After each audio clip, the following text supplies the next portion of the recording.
Hi, I'm Brother Sunny Hagos. Naging miyembro po ako sa madaling salita, naging miyembro po ako ng Daraga Bible Fellowship.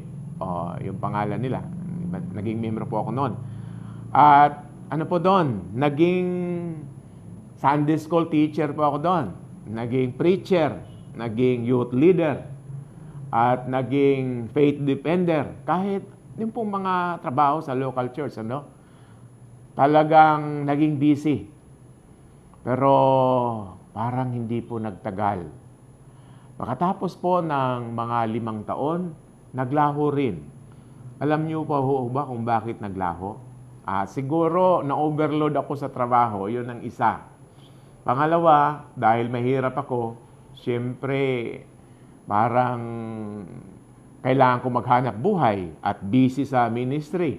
So, siguro normal lang na basta nag-backslide po ako noon. Yun po ang termino nila. Ibig sabihin, umalis po ako doon sa simbahan na yun. Umuwi po ako sa amin.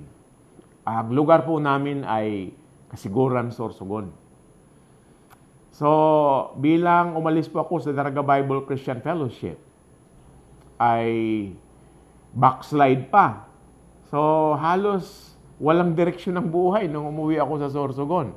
Pero ganun pa man, doon sa Sorsogon, mga 2 o papuntang 3 taon, nag-isip-isip, nag-aral personal, tapos naging farmer po ako doon.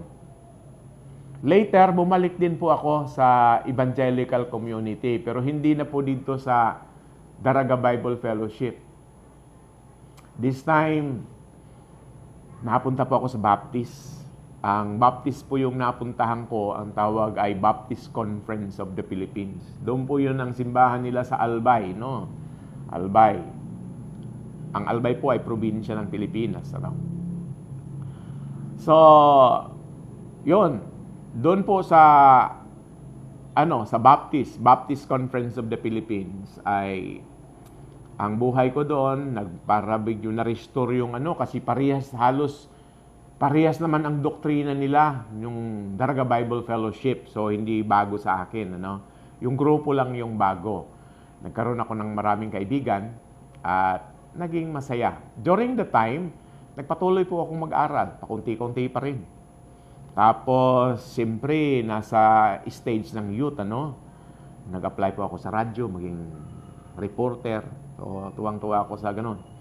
Tapos, nagsa-sideline pa ako noon, mag-deliver ng pansit para may hanap buhay at the same time. So, siyempre parang hindi sapat yung kinikita ko. Later, nag-stop din ako mag-aral. Tapos, napunta po ako sa probinsya ng Masbate. Kasi yung naging kaibigan ko doon sa BCP, no, Baptist Conference of the Philippines, mga taga Masbate.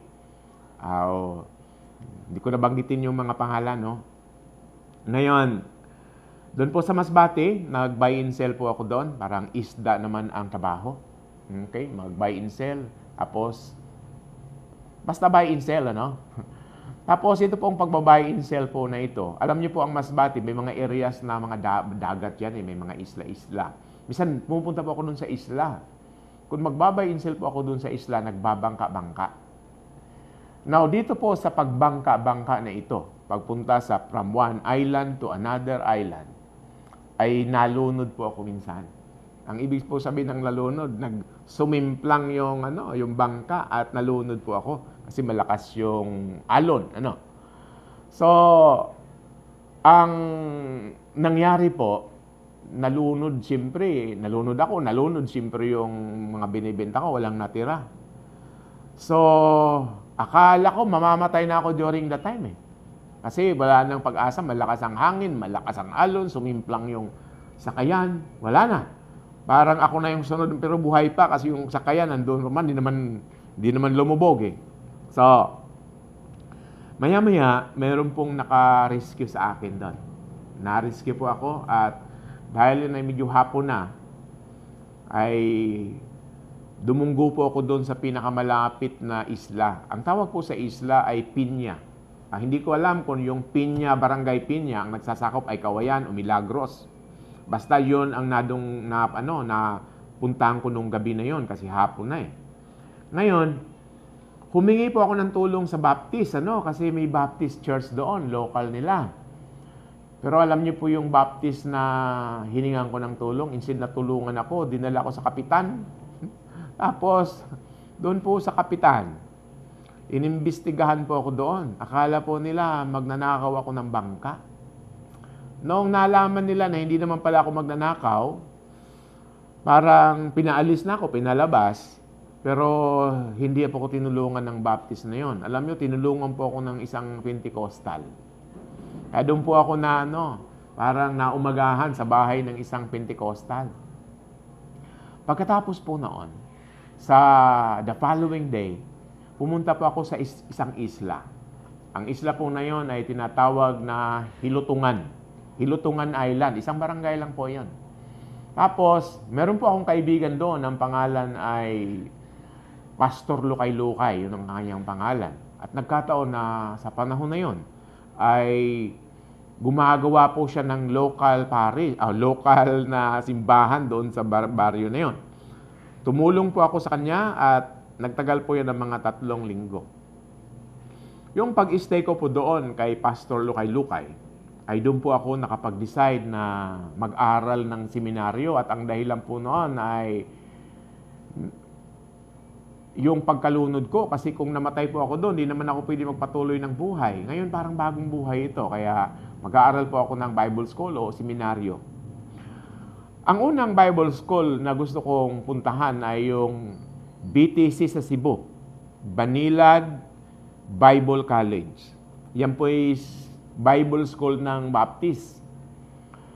Nung pumunta na po ako doon, bago pa ako nakapunta sa Bible School na yon, meron po akong pastor na na-meet na ang pangalan ay Noe Dora. Pastor po ng Alliance, bata pa. Na-meet ko po sa Cebu. At ito pong pastor na ito, tinulungan niya po ako, he facilitated na makapag-aral po ako hindi sa BTC, kundi sa Ebenezer Bible College and Seminary sa Zamboanga City. At yun nga po ang nangyari. Nagkapag-aral ako sa Ebenezer Bible College and Seminary sa Zamboanga City. At doon, siyempre ang buhay ko doon, mahirap kasi nag-working student po ako doon. Tapos, may isang tao doon kasi ang unang taong ko sa Ebenezer ay napakahirap ng buhay. Merong isang tao doon na ang tawag ko sa kanya ay Pastor Aurelio Nida. Tinulungan niya mayroon akong makain doon sa seminaryo kasama ng kanyang mama. At nagtagal po ito ng isang semestre. Noong second semester, at hanggang nag-third year po ako. Yung nag-third year na ako sa seminaryo nito, ako po isang working scholar. Sa kanila po, ang working scholar, kailangan mo magtrabaho at libre na yung pag-aaral mo. Yan po yung nangyari din sa akin sa Ebenezer. Bago po ako graduate ng Ebenezer kung third year ka na po sa college, sa seminaryo, kailangan nyo po mag-intern. So, nabigyan po ako ng pagkakataon na mag-intern at during my internship, napunta po ako sa Butuan City. Ngayon pong nagsasalita ako sa inyo, nasa Butuan City ako. Dito po ako na-assign noon nung i-assign ako bilang intern.